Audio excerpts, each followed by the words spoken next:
এইকেইদিন বতৰে ইমানেই ঠাণ্ডা পেলাইছে আৰু সন্ধিয়া সময়ত পিছফালে অকণমান জুই ধৰিহে মানে তত পাইছোঁ দেই।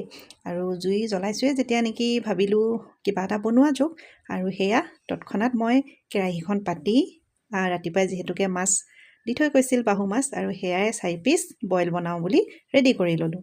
আৰু মাছকেইপিচত নিমখ অকণ সানি এনেদৰে দুইটা ছাইড অকণ অকণ কেৰাহীতে তেল নিদিয়াকৈ এনেদৰে সেকি লৈছোঁ। আৰু আপোনালোকে কোনে কোনে এনেদৰে বইল মাছ বনাই খাই মোক কমেণ্ট কৰি জনাব দেই। মাছকেইপিচ এনেদৰে দুইটা ছাইড অকণ অকণ সেকি ল'লোঁ। আৰু এতিয়া ইয়াতে পানী দি দিম। তাৰপিছতে এতিয়া যিহেতুকে গুটি আলুৰ ছিজন, আৰু ভাবিলোঁ গুটি আলু কেইটামান আছে যেতিয়া নেকি দি দিয়া যাওক, গতিকেলৈ গুটি আলু কেইটামানো ফালি মই ইয়াতে দি দিলোঁ। আপোনালোকে গুটি আলু কোনে কোনে খাই ভাল পায় কমেণ্ট কৰিব দেই। মোৰ কিন্তু গুটি আলু খুব প্ৰিয়, গতিকে মই ঘৰত যেতিয়াই যি বনাওঁ গুটি আলু থাকিলে মই দিম, মানে ঘৰত গালি খাই যাওঁগৈ ইমান আলু খাওঁ কাৰণে, ইমান আলু দিওঁ কাৰণে। প্ৰত্যেক সাজতে যিকোনো যি বনালেও মানে গুটি আলু থাকিলে মই দিয়ে দিওঁ। আৰু এয়া অকণমান আদা নহৰু দি দিলোঁ আৰু সোৱাদ অনুসৰি নিমখ দিলোঁ দেই। আপোনালোকে বাৰু বইল কিবা বনালে হালধি দিয়ে নিদিয়ে? এনেইতো বইল বনালে হালধি দিব নালাগে বুলি আগতে কয় মাহঁতে আমাক, কিন্তু মই আজি অকণমান হালধি দি দিছোঁ দেই। আৰু এতিয়া ঢাকোন এখন দি অকণমান দেৰি উতলিবলৈ দিম।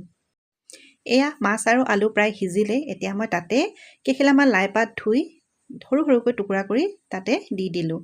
আৰু লাই পাতৰ লগতে এতিয়া কেইটামান বিলাহীও এনেকৈ দি দিছোঁ। আপোনালোকৰ ঘৰত যদি কণ বিলাহী থাকে তেতিয়া কণ বিলাহীও দিব পাৰে। মোৰ ঘৰত যিহেতুকে নাই, মই সেইকাৰণে ডাঙৰ বিলাহীয়ে দুটা কাটি দি দিলোঁ এনেদৰে। লগতে কেঁচা জলকীয়া এটাও ফালি দি দিলোঁ। তাৰপিছত পানীৰ পৰিমাণটো অলপ কম দেখি আৰু অকণমান পানী তাতে দি ঢাকোন মাৰি ভালদৰে সিজিবলৈ দিম।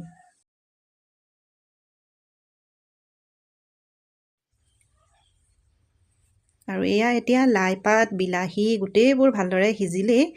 বিলাহীখিনি বৰ বেছি গুৰি কৰি দিয়া নাই মই, ধুনীয়াকৈ কোমল হৈ গৈছে, বেছি ভাঙি দিয়া নাই। চাওক কিমান ধুনীয়াকৈ সিজি গৈছে মাছকেইপিচ, খুব ধুনীয়া হৈছে।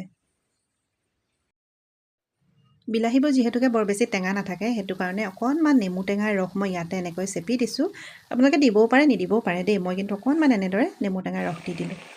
আৰু এয়া চব মোৰ বইল মাছৰ জোল ধুনীয়াকৈ ৰেডি হৈ গ'ল, খুব ধুনীয়া হৈছে আৰু খাবলৈও কিন্তু বহুত টেষ্টি হৈছিল দেই। আপোনালোকে এনেদৰে ঘৰত এবাৰ ট্ৰাই কৰি চাব, আৰু সকলোৱে খাই ভাল পাব বুলিয়ে মই আশা কৰিছোঁ। এতিয়া শেষত এয়া ধনিয়া পাত অকণমান কাটি দি দিলোঁ আৰু মাছৰ বইল তৰকাৰী ৰেডি হৈ গ'ল। আৰু এতিয়া মই তৰকাৰীখিনি বেলেগ এটা পাত্ৰত কাঢ়ি ল'লোঁ। আৰু বতৰ যিহেতুকে ঠাণ্ডা, গৰম গৰম খালেহে ভাল লাগিব নে কি কয়? গতিকেলৈ গৰম ভাতৰ লগত গৰম গৰম মাছৰ বইলেৰে আজি খুব তৃপ্তিৰে এসাঁজ খালোঁ দেই।